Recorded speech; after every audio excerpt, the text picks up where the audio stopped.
गोजोन हामलायनायजों लोगोसे नोंथांमोनखौ गोदान खौराङाव बरायबाय। अन्नानै नोंथांमोना बे रादाबखौ जोबजासे नायलां।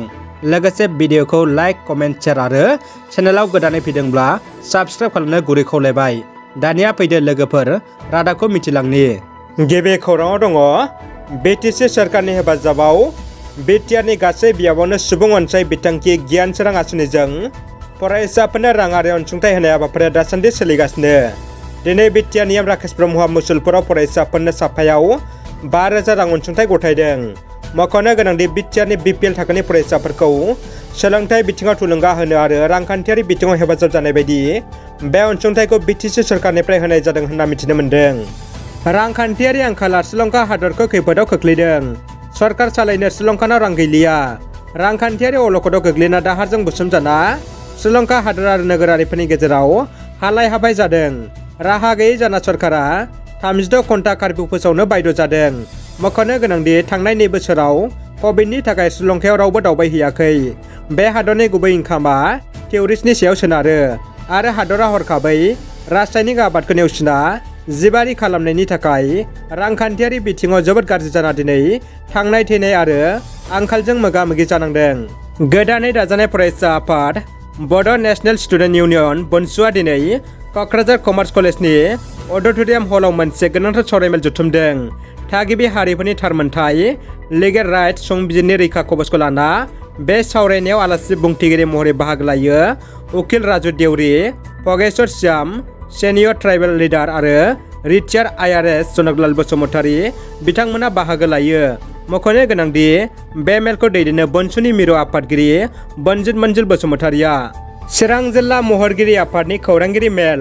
चिरां जिल्ला बर' महरगिरि आफाद बिसानि बानजायनायाव देग्लाय खुंगा सेथि लांदां बैसागु फालिथाय खुंफुंगोन।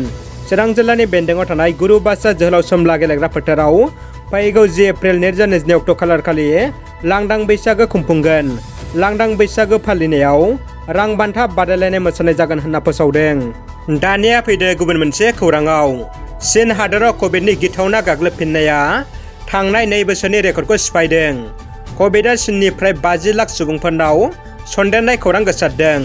कभिडखौ लाना चीन हादरा फिन जिंगायाव गोग्लैदों। गुबुन फारसे इंलेन्ड, साउथ करिया, हंकं हादरावबो कभिडनि साग्लोबनाया बांनायनि रिपर्ट मोन्दों। गोजोनथाव खौरां, BTRनि केबल TV बर' रादाब चेनेल बड'लेण्ड रादाबखौ दिनै क'क्राझाराव मोनसे हाबाफारिनि गेजेरजों बेखेवनाय जाबाय, जाय जोंनि थाखाय जोबोद गोजोनथाव खौरां। मख'नो गोनांदि बड'लेण्ड रादाबनि TV केबल बेखेवनाय समाव BTR नियम निलुत स्वर्गियारि, फावखुंग्रि रिया ब्रह्म, प्रमद बर'नि अनजालि बिसि आरो गोबां गेदेमा बिथांमोना बाहागो लायो। BTR नियम दावबायसा बर'आ गावनि बियाबनि सिङाव दिनै फारियै दहला सुबानिफ्राय सुख्लाय दैमासिम लामा, इन्दिरा गान्धी गेजेर फरायसालि खथा लुदेरनाय, दहला सुबा गुदि फरायसालि लुफामफिननाय बायदिखौ बेखेवना होदों। दानिया फैदो जोबथा खौराङाव। एबसुजों लोगोसे CCBTRनि मोननै जिगु आफाद आरो BTR सोरखारनि गेजेराव दिनै BTRनि सिङाव थानाय गोबां इस्युफोरखौ लानानै क'क्राझारनि बड'फा कमप्लेक्स BTCLनि कनफारेन्स हलाव सानजौफुनि 10 रिंगानिफ्राय सावरायलायदों।